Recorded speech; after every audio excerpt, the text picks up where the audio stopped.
إن الحمد لله نحمده ونستعينه ونستغفره ونعوذ بالله من شرور أنفسنا ومن سيئات أعمالنا من يهده الله فلا مضل له ومن يضلل فلا هادي له أشهد أن لا إله إلا الله وحده لا شريك له وأشهد أن محمدًا عبده ورسوله صلى الله عليه وآله وسلم يا أيها الذين آمنوا اتقوا الله حق تقاته ولا تموتن إلا وأنتم مسلمون يا أيها الناس اتقوا ربكم الذي خلقكم من نفس واحدة وخلق منها زوجها وبث منهما رجالا كثيرا ونساء واتقوا الله الذي تساءلون به والأرحام إن الله كان عليكم رقيبا يا أيها الذين آمنوا اتقوا الله وقولوا قولا سديدا يصلح لكم أعمالكم ويغفر لكم ذنوبكم ومن يطع الله ورسوله فقد فاز فوزا عظيما أما بعد فإن خير الحديث كتاب الله وخير الهدي هدي محمد صلى الله عليه وآله وسلم وشر الأمور محدثاتها وكل محدثة بدعة وكل بدعة ضلالة وكل ضلالة في النار إن الله وملائكته يصلون على النبي يا أيها الذين آمنوا صلوا عليه وسلموا تسليما اللهم صل على محمد وعلى آل محمد كما صليت على إبراهيم وعلى آل إبراهيم إنك حميد مجيد اللهم بارك على محمد وعلى آل محمد كما باركت على إبراهيم وعلى آل إبراهيم إنك حميد مجيد اللهم ربنا آتنا في الدنيا حسنة وفي الآخرة حسنة وقنا عذاب النار ربنا ظلمنا أنفسنا وإن لم تغفر لنا وترحمنا لنكونن من الخاسرين يا حي يا قيوم برحمتك نستغيث رب ارحمهما كما ربياني صغيرا اللهم انصر الإسلام والمسلمين اللهم انصر الإسلام والمسلمين اللهم أعز الإسلام والمسلمين قال الله تبارك وتعالى في القرآن المجيد والفرقان الحميد أعوذ بالله السميع العليم من الشيطان الرجيم بسم الله الرحمن الرحيم وإذا ناديتم إلى الصلاة اتخذوها هزوا ولعبا ذلك بأنهم قوم لا يعقلون صدق الله العظيم جب تمہیں نماز کی طرف بلایا جائے تو یہ لوگ مذاق اڑاتے ہیں، کھیل تماشا بناتے ہیں۔ بے شک یہ قوم ایسی ہے جو عقل نہیں کرتی۔ حضرات محترم، میرے قابل احترام بزرگوں، دوستوں، بھائیوں، بساد قابل احترام میری ماں، معززات، موقرات، میری بہنوں اور بیٹیوں، ہر قسم کی حمد و ثنا اللہ وحدہ ذات لا شریک کے لیے، جو پوری کائنات کا خالق، مالک، رازق اور مشکل کشا ہے۔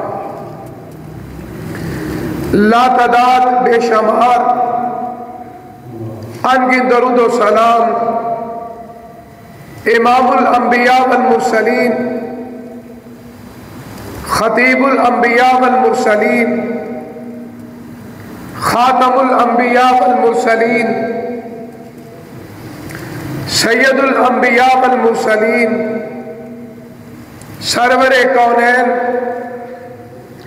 شفیع المذنبین، رحمت للعالمین، ساقی حوض کوثر، شفیع المذنبین، جناب محمد الرسول اللہ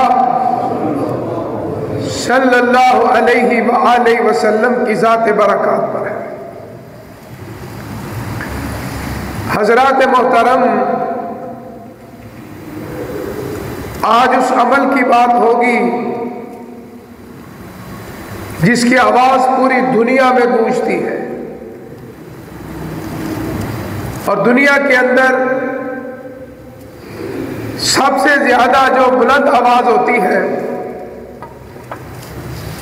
جس کو عربی زبان میں اذان کہتے ہیں، اس کا معنی کسی کو خبر دینا، کسی کو اطلاع دینا، اور شریعت کے اندر نماز کی اطلاع دینا کہ نماز کا وقت ہو چکا ہے۔ اسلام کے اندر اذان کے کچھ الفاظ ہیں، دنیا کی کوئی طاقت ان لفظوں کو بدل نہیں سکتی۔ ہر آدمی اپنی زبان میں نہیں پکار سکتا۔ حدیث کے اندر بلوغ المرام سے لے کر بخاری شریف تک حدیث میں ایک لفظ آتا ہے تصویب، تا سواد یعنی سے جس کو آپ کہتے ہیں، وا یہ اور بے، تصویب۔ اسلام کے اندر تصویب جائز نہیں ہے۔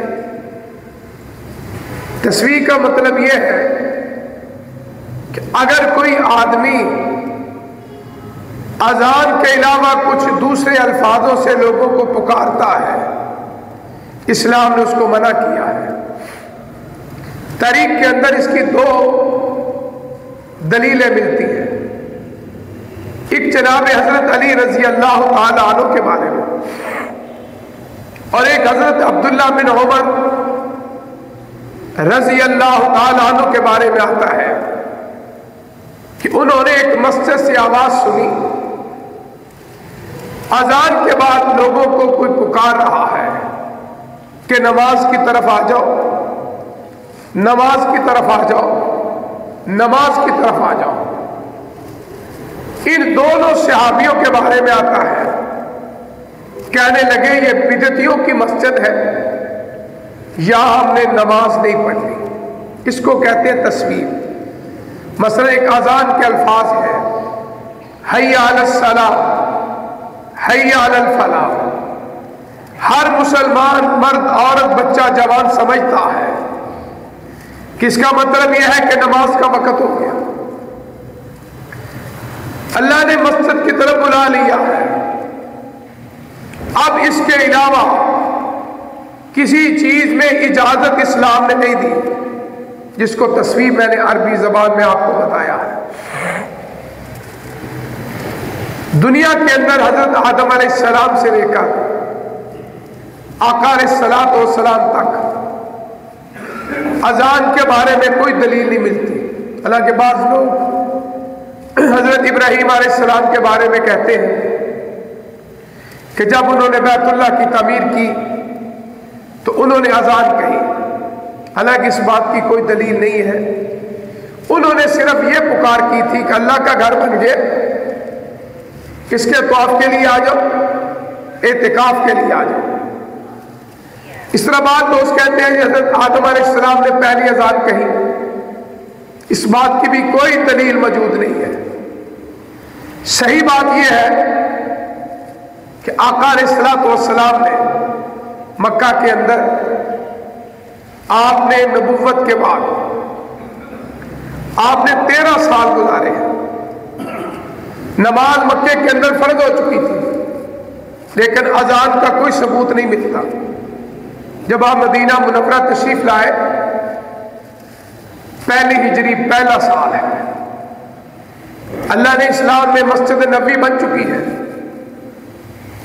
اب لوگوں کو بلانا ہے، کس طرح بلایا جائے؟ یہودیوں کا طریقہ، عیسائیوں کا طریقہ، کافر مشرکین کا طریقہ آقا علیہ الصلوۃ والسلام نے پسند نہیں فرمایا۔ فرمایا یہ عیسائیوں یہودیوں کے ساتھ متشابہت ہے، وہ بگل بجاتے ہیں، وہ کچھ چیز بجاتے ہیں، آوازیں دیتے ہیں۔ فرمایا نہیں، اب یہ مجلس صحابہ کرام رضوان اللہ علیہ مجمعین کی ہے۔ مشورہ کیا لیکن کوئی بات حل نہیں ہوئی۔ تاریخ کے اندر 2 صحابیوں کے بارے میں آتا ہے، عبداللہ بن زید رضی اللہ تعالی، حضرت عمر فاروق رضی اللہ تعالی۔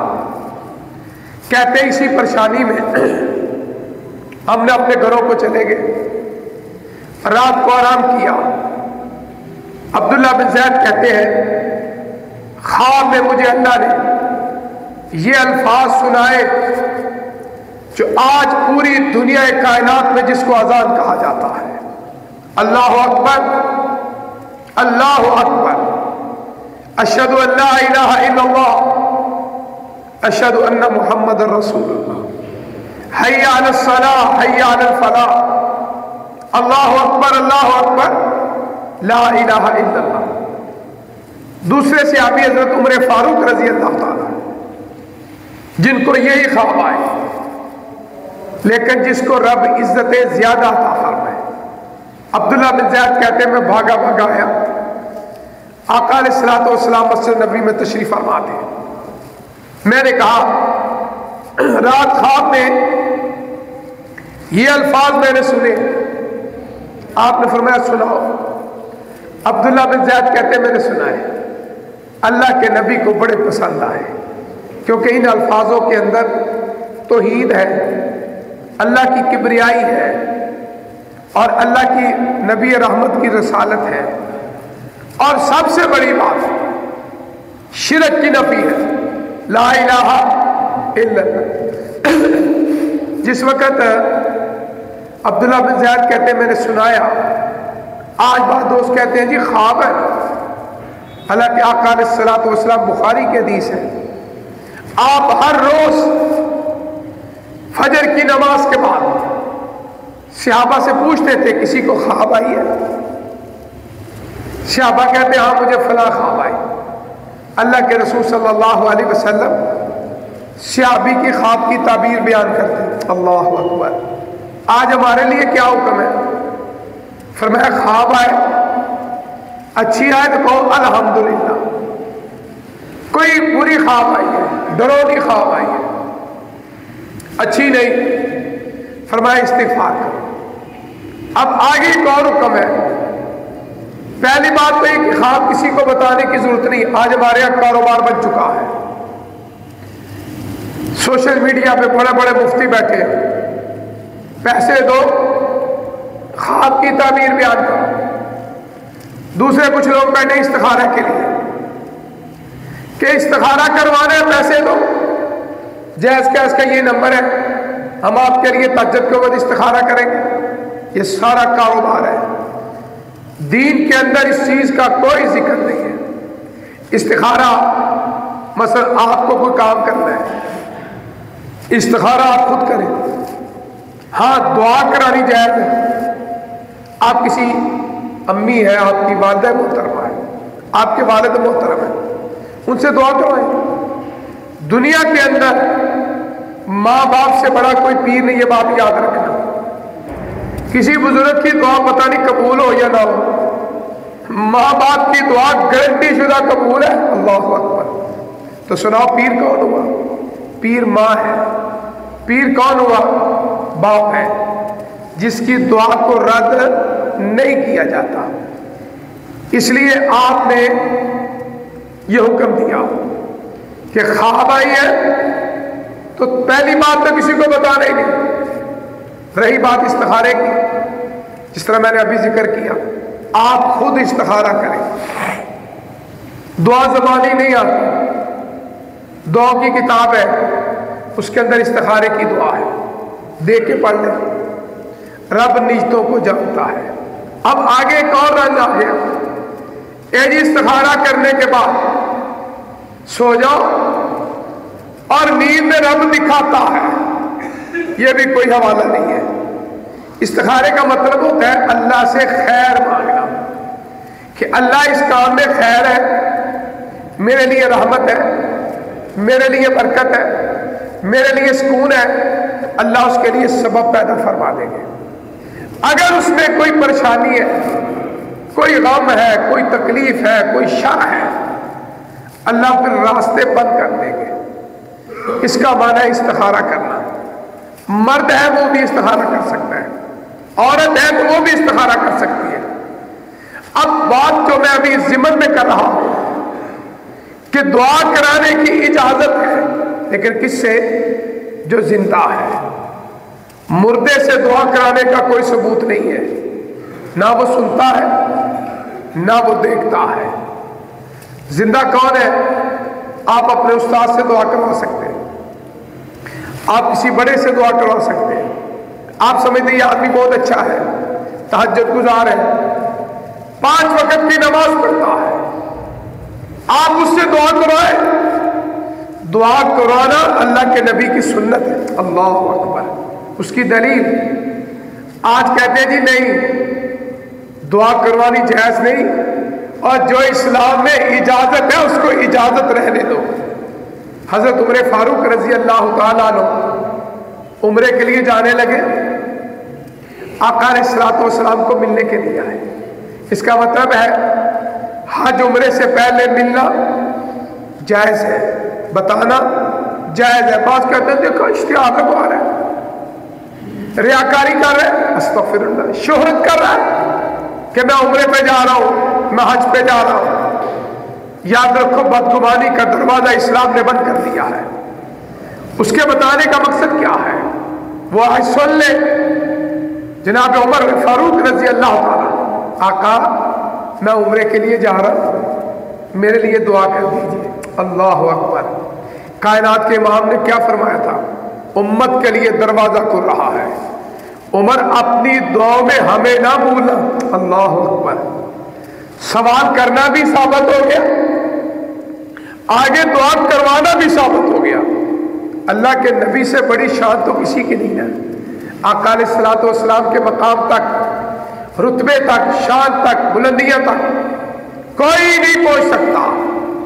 آپ نے امت کے لیے آسانی پیدا فرما دی. آج آپ دیکھیں مردوں سے دعا کروانا نہیں، حکم کیا ہے مردوں کے لیے دعا کیا کرو. رب ارحمہما کما ربیانی صغیرا. اس میں زندہ ماں باپ بھی شامل ہے، اس میں والدین جو فوت ہو گئے وہ بھی شامل ہے. اس کا مطلب یہ ہوا کہ استخارے کے لیے حکم ہے کہ خود کریں. ہاں مشورہ لے سکتا ہے، جس طرح حدیث میں آتا ہے بعض ایسی جگہ ہیں جس میں مشورہ امانت ہے. مثلا آپ اپنے بیٹے اور بیٹی کی شادی کرنا چاہتے ہیں، آپ کسی سے مشورہ کرتے ہیں کہ وہ بھائی آپ کا رشتہ دار ہے، آپ کا دوست ہے، آپ کا ملے دار ہے، آپ مجھے بتائیں مجھ سے رشتہ کرنا چاہتا ہوں. وہاں چھپانا جائز نہیں. عیب اور خوبیاں بتانا سنت ہے۔ اللہ اکبر۔ جس طرح ایک عورت کے بارے میں حدیث میں آتا ہے، اس نے آ کے آقا سے پوچھا، فرمایا وہ مارتا ہے، فرمایا وہ فقیر ہے، حالانکہ وہ آدمی موجود نہیں۔ اس کا مطلب ہے کہ اس موقع پہ اگلے کے عیب اور خوبیاں بیان کرو، کیونکہ کسی کے بیٹے اور بیٹی کی زندگی کا مسئلہ ہے۔ اس لیے المستشار معتمد، فرمایا مشورہ امانت ہے، اس کو اچھالنا نہیں چاہیے، بدگمانی نہیں کرنی چاہیے۔ اب یہ استخارہ کا مسئلہ حل ہو گیا، خود کرو، اللہ کے حضور دعا مانگو، انشاءاللہ۔ یہ کہنا نیند میں رنگ نظر آتا ہے، سفید آئے تو ٹھیک ہے، سفید رنگ نہ آئے تو ٹھیک نہیں، کہاں لکھا ہے؟ کوئی ثبوت نہیں ہے۔ یہ جو ہمارے کاروباری لوگ ہیں نا، یہ انہوں نے بنایا ہوا ہے، قرآن و حدیث کے اندر ایسی کوئی بات نہیں ہے۔ اسی طرح یہ جو استخارے کا مسئلہ حل ہو گیا، اب آپ دیکھیں کہ قرآن و حدیث کے اندر پوری تاریخ اسلام میں مطالعہ کریں، دعا کے لیے بھی یہی حکم ہے کہ آپ اپنے ماں باپ سے دعا کروائیں، ماں باپ نہیں اپنے کسی بزرگ سے دعا کروائیں۔ اس لیے کہتے ہیں نا، سفر سے جانا ہے، سفر پہ آنا ہے تو دعا ہے کہ اللہ خیر سے جا تو خیر سے آ۔ یہ وہ سنت صحابہ، سنت رسول صلی اللہ علیہ وسلم ہے۔ لقد کان لکم فی رسول اللہ اسوۃ حسنہ، فرمایا میری اور میرے صحابہ کی بات پہ عمل کیا گیا ہے۔ حضرت عمر فاروق کی دلیل ہمارے پاس بہت بڑی ہے۔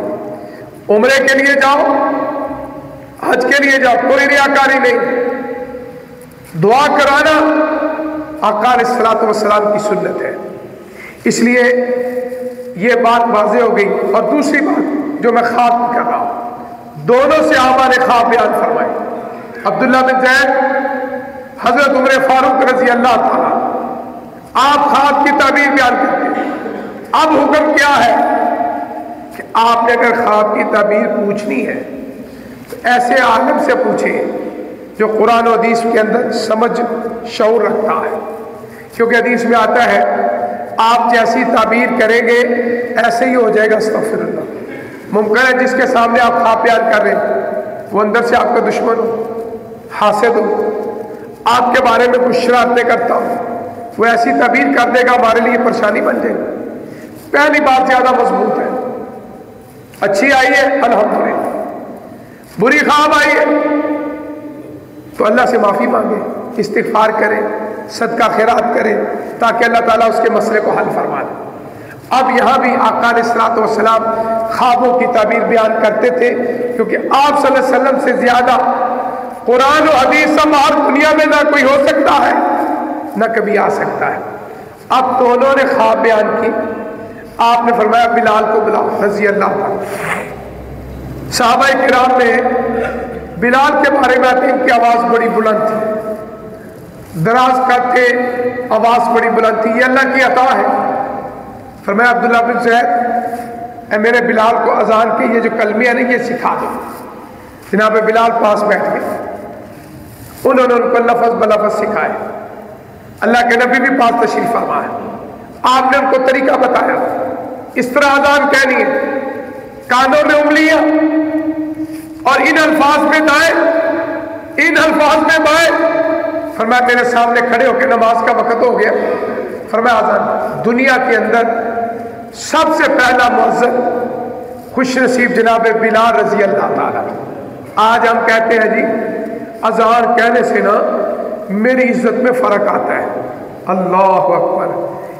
حدیث میں آتا ہے اگر لوگوں کو پتہ چل جائے کہ پہلی صف اور اذان کی کتنی فضیلت ہے، لوگوں کے ہاں پورا اندازی ہو، نام ہو، جس کا نام نکلے وہ اذان کہے، جس کا نام نکلے وہ پہلی صف میں کھڑا ہو، کتنی بڑی فضیلت ہے، جس سے آج ہم معروف ہے۔ آج کسی کو بھائی اذان مجھے شرم آتی ہے، عجیب بات ہے، حالانکہ اذان ہر آدمی کو، اور ایک حدیث میں آتا ہے جس میں مؤذن اذان کہتا ہے نا، فرمایا جہاں جہاں تک اس کی آواز جاتی ہے، انسان تو انسان، حدیث میں آتا ہے جن بھی اس کے لیے بخشش کی دعائیں کرتے ہیں، اللہ اکبر۔ زمین کا ذرہ ذرہ اس مؤذن کے لیے رحمت اور فضیلت کی دعائیں کرتا ہے۔ اور ایک حدیث میں آتا ہے، فرمایا قیامت والے دن مؤذن کی گردن لمبی ہوگی۔ اور ایک محدثین نے لکھا ہے کیونکہ قیامت والے دن ہر مرد عورت اپنے نامہ اعمال کی وجہ سے اپنے اپنے پسینے میں شرابور ہوں گے، استغفر اللہ، یعنی جتنے جتنے گناہ اتنے ہوتا پسینہ، اور بعض ایسے ہوں گے استغفر اللہ ثم استغفر اللہ، وہ اپنے پسینے میں ڈوبے ہوئے ہوں گے، استغفر اللہ۔ اے اللہ ہمیں ایسی سختیوں سے محفوظ فرما۔ فرمایا اس وقت جو مؤذن ہوگا نا اس کی گردن سب سے لمبی ہوگی۔ لوگ پوچھیں گے کہ اس آدمی کی گردن سب سے لمبی کیوں ہے؟ آواز آئے گی فرشتوں ان سے کہہ دو یہ میرا دین اسلام کا مؤذن ہے۔ اللہ اکبر، حی علی الصلاۃ حی علی الفلاح۔ اور ایک حدیث میں آتا ہے، فرمایا جو اذان کہے کتنے سال؟ 12 سال مسلسل اذان کہتا ہے۔ آپ اندازہ فرمائے اس 12 سال میں ایک تو اس نے پہلی رکعت میں نماز پڑھی، ایک اس نے تکبیر اولیٰ میں شامل، ایک وہ سب سے پہلے مسجد میں آیا، ایک اس نے اذان کہی۔ فرمایا اللہ نے اس کے لیے جنت کو واجب کر دی۔ اللہ اکبر، 12 سال۔ اور ایک حدیث میں آتا ہے جو اذان کہتا ہے نا اللہ اس کو 60 نیکیاں عطا فرماتے ہیں، اور پھر جب اقامت کہتا ہے اللہ اس کے بدلے 30 نیکیاں۔ اور فرمایا جتنے لوگ آواز سن کے مسجد میں نماز کے لیے آئیں گے، ہر نمازی کو جتنا ثواب ملے گا اتنا ہی ثواب مؤذن کو ملے گا۔ اللہ، آپ اندازہ فرما لیں کتنا بڑا مقام ہے مؤذن کا۔ آج ہم کہتے ہیں ہمیں شرم آتی ہے، اور اللہ موقع دے اذان کی توفیق حاصل کیا کرو، اس کے لیے حدیث میں آتا ہے قرآن تعلیم۔ اور پھر آگے چلو، حضرت بلال رضی اللہ تعالیٰ، اللہ تعالیٰ نے اتنا مقام عطا فرمایا۔ پہلی اذان مسجد نبی میں جناب بلال رضی اللہ تعالیٰ، بیت اللہ میں پہلی اذان حضرت بلال رضی اللہ تعالیٰ، بیت المقدس میں پہلی اذان حضرت بلال رضی اللہ تعالیٰ۔ اللہ نے اتنا عظیم رتبہ عطا فرمایا، قدم زمین پہ رکھتے ہیں آواز جنت پہ گونجتی ہے۔ اس لیے میری آپ سے ادباً گزارش کہ اللہ آپ کو موقع دے اذان کی فضیلت ضرور حاصل کیا کرو۔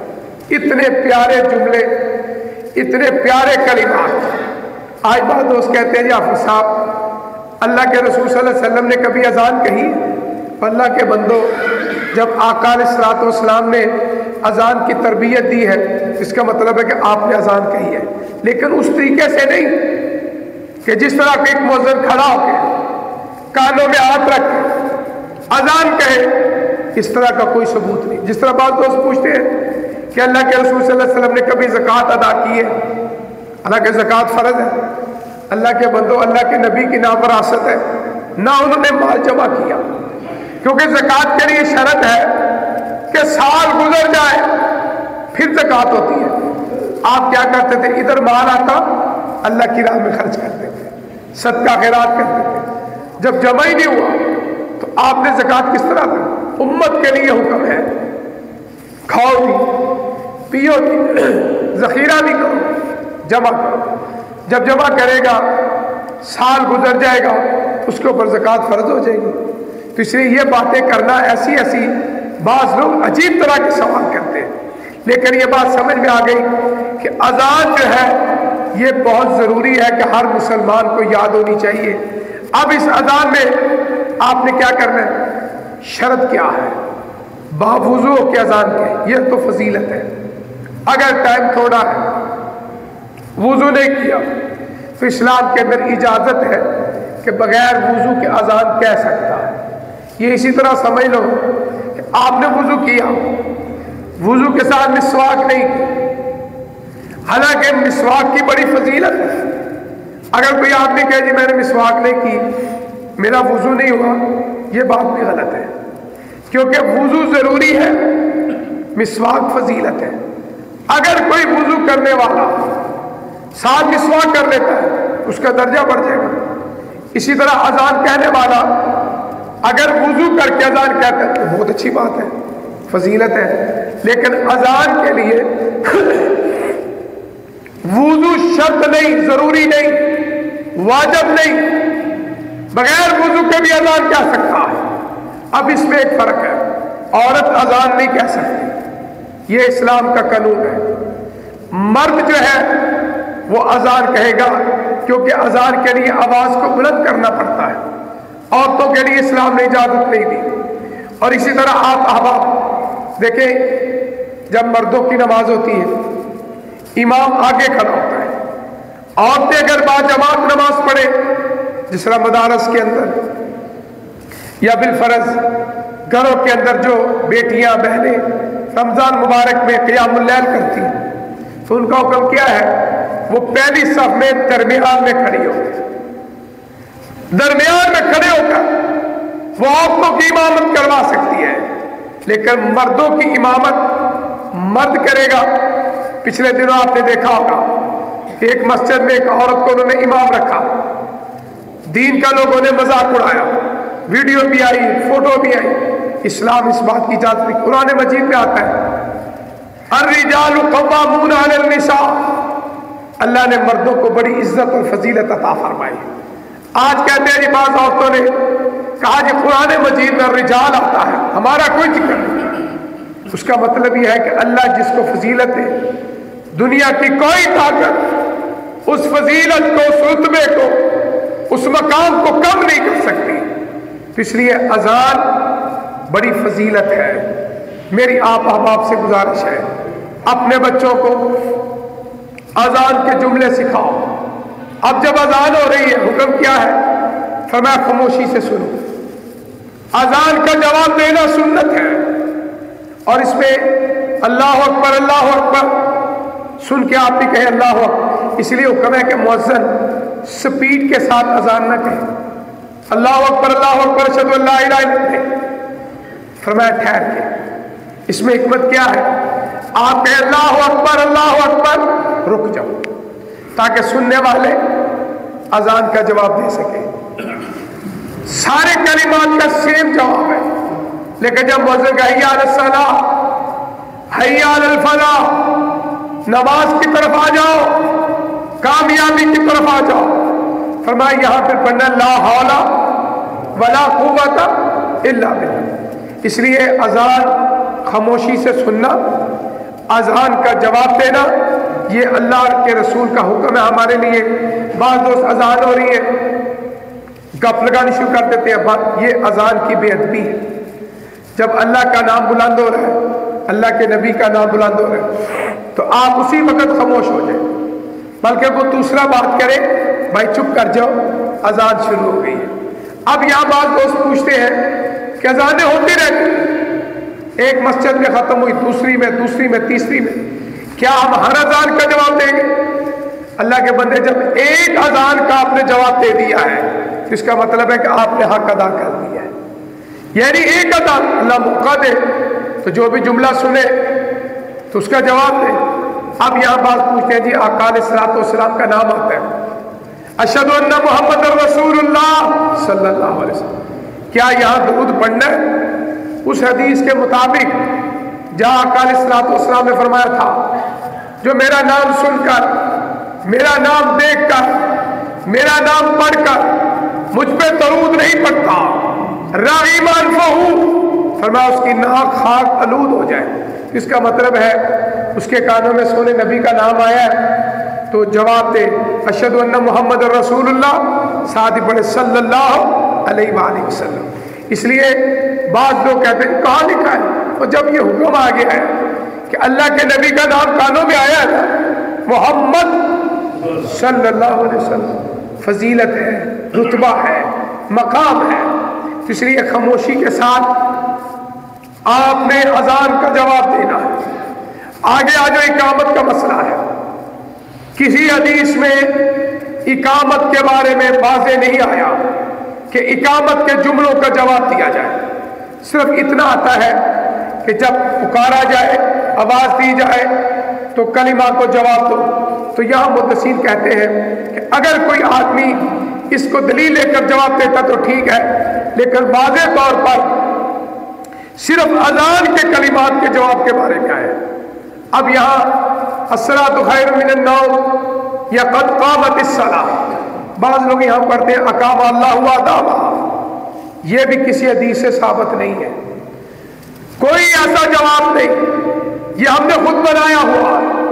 پہلی بات تو یہ کہ اقامت کا واضح جواب جس طرح حدیث میں اذان کے بارے میں آتا ہے کہ اللہ اکبر اللہ اکبر، اشہد ان لا الہ الا اللہ، اشہد ان لا الہ الا اللہ، اشہد ان محمد رسول اللہ، حی علی الصلاۃ حی علی الفلاح، اللہ اکبر لا الہ الا اللہ، یہ تو موجود ہے۔ لیکن جب اقامت کہی جائے اس کے بارے میں کوئی ثبوت ایسا حدیث میں نہیں کہ اقامت کا جواب دیا جائے۔ اگر ثبوت ہوتا تو قد قامت الصلاۃ کا جواب بھی حدیث میں آتا۔ یہ جو ہم نے بنایا ہوا ہے اقام اللہ و ادامہ، اس کا حدیث کے اندر کوئی ثبوت نہیں ہے۔ اب یہاں بعض مرد لوگ کہتے ہیں جی مرد جواب دے عورتیں جواب نہ دیں، کہتے ہیں جی وہ بعض ایسی حالت میں ہوتے ہیں ذکر کے لیے پاک حالت میں ہونا، ذکر ہر حال میں کر سکتے ہو، اگر بغیر وضو کے پھر بھی سبحان اللہ پڑھ سکتا ہے، اللہ اکبر پڑھ سکتا ہے، لا الہ الا اللہ بھی پڑھ سکتا ہے، صرف منع کیا ہے؟ فرمایا ناپاکی کی حالت میں مسجد میں نہیں آ سکتا، بس یہ ایک منع ہے۔ زبان کا ذکر اب ہر حال میں کر سکتے ہیں، ہاں واش روم میں نہیں کر سکتے۔ بعض دوستوں نے پوچھا کہ آپ صاحب ہم وضو کرتے ہیں کہ آج کل ہمارے یہاں واش روم بڑے بڑے خوبصورت ہیں، پہلے دور میں تو ایسے واش روم نہیں تھے، پہلے واش روموں میں تو گندگی بھی ہوتی تھی، اب تو بڑے خوبصورت بڑے بڑے قیمتی سامان لگا ہوا، پانی کے ساتھ گندگی بہہ جاتی ہے، تو کیا وہاں ذکر کر سکتے ہیں؟ نہیں، کیونکہ ذہن میں وہ واش روم ہے، اس لیے آپ واش روم کے اندر وضو کر سکتے ہیں لیکن اللہ کا ذکر نہیں کر سکتے۔ آپ نے اگر کوئی دعا پڑھنی ہے داخلے وقت پڑھ لیں، بعد والی پڑھنی ہے تو بعد میں پڑھ لیں، لیکن واش روم کے اندر اللہ کا ذکر، کیونکہ آقا علیہ الصلوۃ والسلام کی انگوٹھی کے بارے میں آتا ہے مہر نبوت، اس انگوٹھی کے اوپر لکھا ہوا تھا، چاندی کی انگوٹھی تھی، چاندی کی انگوٹھی پہننا مرد کے لیے جائز ہے، سونے کی چیز پہننا مرد کے لیے حرام ہے، اس طرح حرام ہے جس طرح شراب حرام ہے۔ ہمارے بعض بچوں نے نوجوانوں نے سونے کی زنجیر پہنی ہے، استغفر اللہ، اور بعض بڑے شوق سے سونے کی انگوٹھی پہنتے ہیں، اور اب کہتے ہیں بیٹا اتار دو سونا حرام ہے، کہتے جی میری منگنی ہوئی ہے، اس کا مطلب منگنی میں پہننا جائے؟ یہ جی میری نئی نئی شادی ہوئی ہے حافظ صاحب، میرے سسرالیوں نے انگوٹھی پہنی ہے تو میں اتاری تو وہ غصہ کر جائیں گے۔ میں نے کہا تیرے سسرال والے مسلمان ہیں؟ ہاں جی مسلمان۔ میں کہا ان کو بھی پتہ ہے مسئلے کہ مرد کے لیے سونا حرام ہے، یہ نہیں کہ شادی کی انگوٹھی جائز ہے منگنی کی انگوٹھی جائز ہے، نہیں، سونا حرام ہے، چاہے منگنی کی انگوٹھی ہو چاہے شادی کی انگوٹھی ہو۔ بعض کہتے ہیں حافظ صاحب اگر نہیں پہنیں گے تو وہ ہم سے لے جائیں گے، وہ دیں گے نہیں، قبول کرنا جائز ہے، آپ قبول کر لیں، منگنی میں انگوٹھی آئی ہے قبول کر لیں، واپس نہ کریں۔ قبول کرنا منع تو نہیں نا، مقصد ہے پہننا منع ہے، گلے میں زنجیر پہننا منع ہے۔ اس طرح شادی کے موقع پہ آپ کو سسرالی انگوٹھی دیتے ہیں یا زنجیر دیتے ہیں، یا یہ جو سٹڈ کے آئیے یہ بھی آ رہے ہیں آپ سونے کے، اپنے دمادوں کو دیتے ہیں کپڑوں کے ساتھ، اس کا مطلب ہے قبول کر دو، شادی ہو جائے اپنی بیگم کو تحفے میں اس کی کوئی چیز بنا دو، اس میں محبت بھی بڑھے گی اور مسئلہ بھی حل ہو جائے گا۔ اس لیے مرد کے لیے سونا حرام ہے۔ آقا علیہ الصلوۃ والسلام نے پوری زندگی سونا نہیں پہنا، تو آج ہم پہنیں گے، اللہ نہ کرے اللہ نہ کرے اس حال میں فوت ہو جائے، ذرا سوچو اس کی کیفیت کیا ہوگی، استغفر اللہ۔ اور بعض بچوں نے انگوٹھیاں اس طرح کی پہنی ہوئی ہیں، فوت ہو جائے اترتی نہیں، کیونکہ جسم آہستہ آہستہ بڑا بھی ہوتا ہے اور اس میں کیفیت ایسی ہوتی ہے پھنس جاتی ہے۔ بعض تو ایسے لوگ ہیں وہ کاٹ دیتے ہیں. پہلی بات تو یہ ہے ہی گناہ پہننی نہیں. اگر کوئی نہیں اتارے گا تو قبر میں بھی اسی حالت میں ہوگا. استغفر اللہ. کیا دکھائے گا اللہ کو؟ اس لیے سونا مرد کے لیے حرام ہے، چاندی جائز ہے. آقا علیہ الصلوۃ والسلام کیا سونے کی انگوٹھی نہیں بنوا سکتے تھے؟ آپ کے پاس 5واں حصہ ملتا تھا مال غنیمت کا، آپ نے چاندی کی انگوٹھی بنائی. اس کے اوپر کیا لکھا ہے؟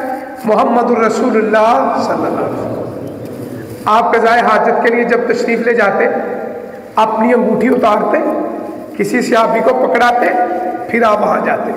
اس بات کی دلیل ہے کہ واش روم میں ایسی چیز لے کر نہیں جانی چاہیے. آپ نے محمد رسول اللہ کا نام بھی ہے، سونے نبی کا بھی نام ہے. یہ ہمارے لیے ادب ہے. اس لیے ایسی چیزیں واش روم میں لگانا، واش روم میں لے کر جانا، یہ منع ہے، بے ادبی ہے، گستاخی ہے. تو اس لیے آپ نے چاندی کی انگوٹھی پہنی. اور اس لیے واش روم کے اندر اذان آ رہی ہے، آواز آپ کے کانوں میں آ رہی ہے، میں بات یہ کرنا چاہتا ہوں، لیکن آپ نے اس حالت میں اذان کا جواب نہیں دینا. اگر کوئی بندہ سمجھتا ہے کہ اذان ختم ہو گئی ہے تو باہر آ کے اذان کا جواب دے سکتا ہے. یا حدیث میں جس طرح آتا ہے اذان کے بعد دعا کی قبولیت ہے. اذان کے بعد اور اذان اور اقامت کے درمیان، اقامت اور تکبیر اولیٰ کے درمیان اللہ سے دعا کیا کرو، اللہ ہماری دعائیں ضرور قبول فرمائے گے انشاءاللہ. تو اس لیے اذان کے بعد دعا کرنا اور اللہ کے رسول صلی اللہ علیہ وسلم پہ درود و سلام پڑھنا، یہ صحابہ اور آقا علیہ الصلوۃ والسلام کا طریقہ ہے. اس لیے اذان بڑا فضیلت والا عمل ہے، مؤذن کے لیے بھی بہت بڑا مقام ہے.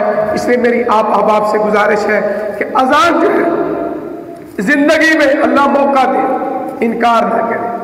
پہلی بات تو یہ کہ ہر مسلمان مرد کو اذان زبانی آنی چاہیے.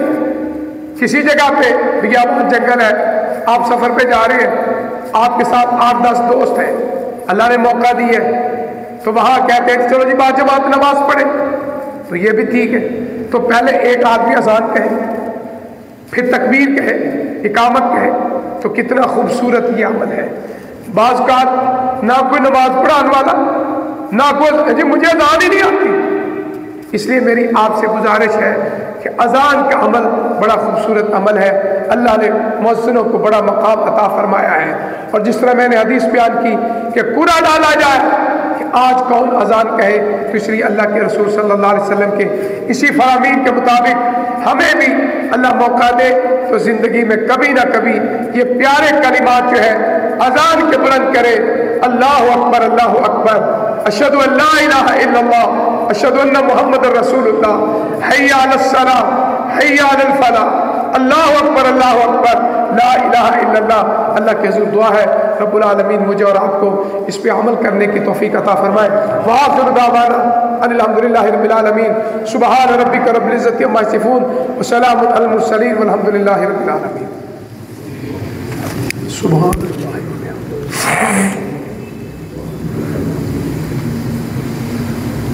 معصوم ہے وہ، معصوم نہیں ہے وہ، بندہ حساب مکھا کرنا اس کا حساب وکھرا تو بسم اللہ نہیں واشروم میرا پورا ہی ہو تو پہلے پڑھ لینا. جو تو چاہتا ہے بسم اللہ ہی تو آپ پڑھ کے جائیں، باروں پڑھ کے آئے. میں دس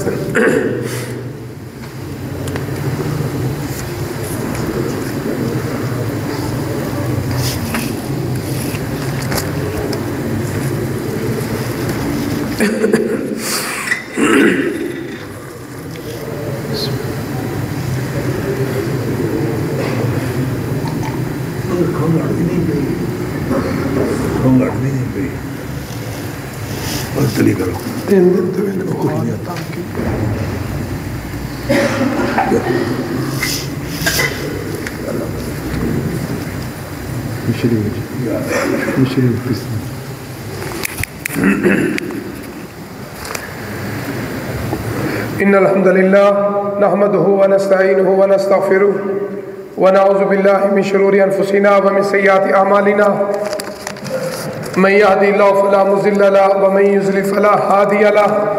اشهد ان لا اله الا الله وحده لا شريك له واشهد ان محمدا عبده ورسوله صلى الله عليه وآله وسلم. اما بعد فإن خير الحديث كتاب الله وخير الهدي هدي محمد صلى الله عليه وآله وسلم وشر الأمور محدثاتها وكل محدثة بدعة وكل بدعة ضلالة وكل ضلالة في النار. إن الله وملائكته يصلون على النبي يا أيها الذين آمنوا صلوا عليه وسلموا تسليما. اللهم صل على محمد وعلى آل محمد كما صليت على إبراهيم وعلى آل إبراهيم إنك حميد مجيد. اللهم بارك على محمد وعلى آل محمد كما باركت على إبراهيم وعلى آل إبراهيم إنك حميد مجيد. اللهم ربنا آتنا في الدنيا حسنة وفي الآخرة حسنة وقنا عذاب النار.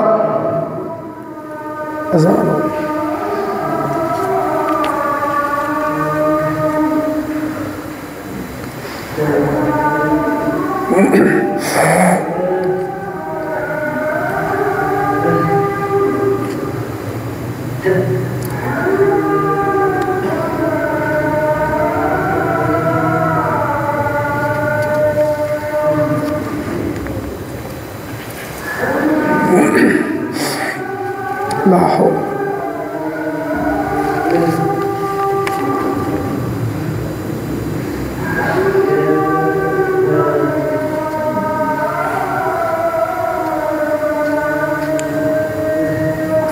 لا حول.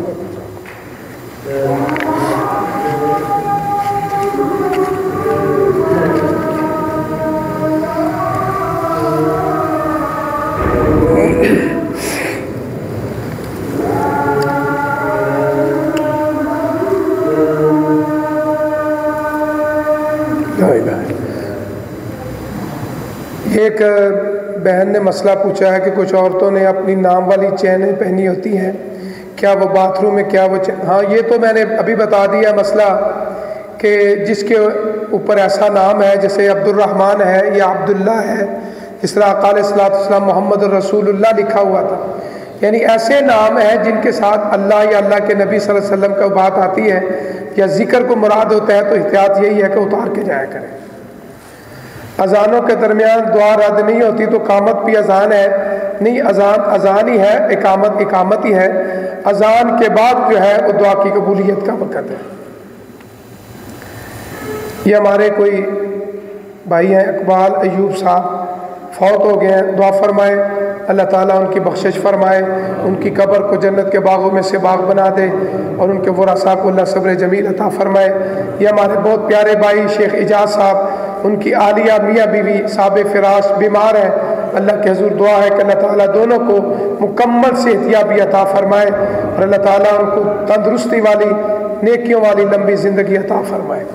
ایک میاں زبیر صاحب ہیں، ان کی سالی صاحبہ بیمار ہیں، دعا فرمائے اللہ تعالیٰ ان کو بھی صحت کاملہ عاجلہ عطا فرمائے. یہ ایک بھائی ہے، اس کی بڑی بہنیں وفات پا چکی ہیں، اللہ کے حضور دعا ہے کہ اللہ تعالیٰ ان کی بخشش فرمائے. موسم کی تبدیلی کی وجہ سے بخار زکام آج کل عام ہے، میں بھی 3-4 دن اسی طرح بخار اور زکام میں رہا. بہرحال دعا ہے کہ یہ سارے زندگی کے حصے ہیں، سدا بادشاہی اللہ کی ہے، سدا نام اللہ اور اللہ کے رسول کے ہیں، تو اس لیے یہ بیماری اور صحت یہ ہماری زندگی کا حصہ ہے. ویسے بھی موسم کی تبدیلی، کبھی ٹھنڈک کبھی گرمی، تو اس کی وجہ سے تباہ اور جسم کے اندر اس کے اثرات ہوتے ہیں. تو اللہ کے حضور دعا ہے کہ ہمارا ڈاکٹر تو سب سے بڑا رب کی ذات ہے. وَإِذَا مَرِضْتُ فَهُوَ يَشْفِينِ، جب میں بیمار ہوتا ہوں تو میرا رب مجھے شفا دیتا ہے. تو اللہ کے حضور دعا ہے کہ اللہ تعالیٰ جتنے بھی احباب پیارے گھروں میں میں اور آپ، اللہ ہم سب کو شفا والی زندگی عطا فرما، صحت والی زندگی عطا فرما. میں ایک جملہ اکثر بولتا ہوں کہ اللہ ہم بیماروں کو وہ چیز کھلا دو پلا دو جس میں اللہ نے شفا رکھی ہے. تو اس لیے اللہ کے حضور دعا ہے کہ اللہ تعالیٰ سب کو صحت کاملہ عاجلہ عطا فرمائے. ان اللہ یامر بالعدل والاحسان وایتاء ذی القربی وینہی عن الفحشاء والمنکر والبغی یعظکم لعلکم تذکرون. اذکروا اللہ یذکرکم وادعوہ یستجب لکم ولذکر اللہ اعز واجل واتم واعظم اکبر. سبحان اللہ.